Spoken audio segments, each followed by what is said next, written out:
হরে কৃষ্ণ। কৃষ্ণ কথা ওই তপর্ণা চ্যানেলে আমার সকল বন্ধুদেরকে জানাই স্বাগত।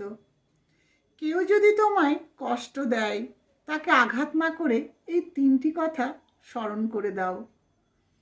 কারণ আমরা অনেক সময় কি করি, কেউ যদি কষ্ট দেয় তাকে বাজে কথা বলি, ভাবি সে আমাকে কষ্ট দিয়েছে, আমি কেন তাকে আঘাত করব না, তাই তো?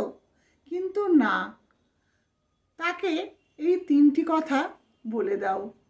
প্রথমত হলো, যে তোমায় কষ্ট দিয়েছে তাকে বলো, যে বিষয় নিয়ে তুমি আমাকে আজ অসম্মান করছো, তোমাকে কিন্তু ভবিষ্যতে এর জন্য লজ্জিত হতে হবে।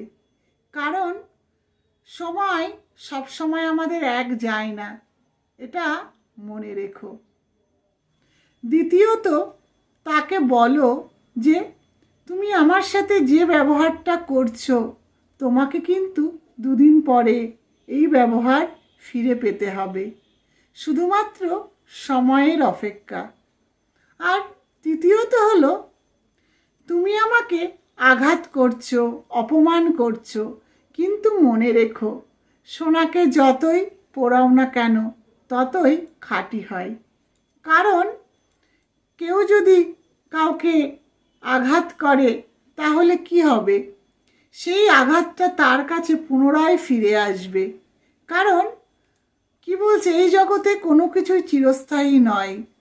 সব কিছুই আমি যা দেব দুদিন পরে সেটা আবার নিজের কাছেই ফিরে আসবে। আমি যদি তাকে আঘাত করি, অপমান করি, কষ্ট দিই, তাহলে আবার পুনরায় আমাকে তার ফল ভোগ করতে হবে। তাই কেউ যদি কষ্ট দেয় তাকে আঘাত করো না, তাকে শুধু এই তিনটি কথা স্মরণ করে দাও। হরে কৃষ্ণ।